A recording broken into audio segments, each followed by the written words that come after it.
Hello， 大家好，我是潇潇。感冒是最平常的一件事了，很多人感冒都不愿意吃药，可是这样干挺着也是很难受。今天潇潇就给大家推荐几个穴位，不用吃药就可以赶走感冒。如果是感冒高烧不退的人，可以按摩大椎穴。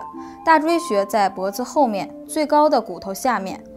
当感冒发烧的时候，就可以用力的按大椎穴，每次按摩3到5分钟就可以缓解。如果是感冒后引起的头痛，可以按摩风池穴，在头额后面大筋的两边与耳垂平行的地方。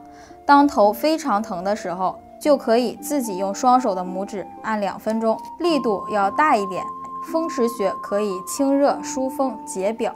如果是感冒有鼻塞、流鼻涕的症状，可以按摩迎香穴。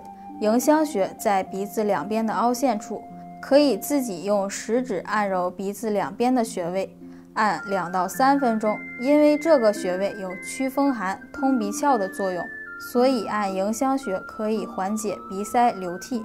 如果是感冒后咳嗽咳痰，可以按摩尺泽穴。尺泽穴在肘横纹上，肱二头肌腱桡侧凹陷处，可以用拇指按揉这个穴位1到2分钟，2个手交替着按，就可以帮助缓解咳嗽、清肺泻火。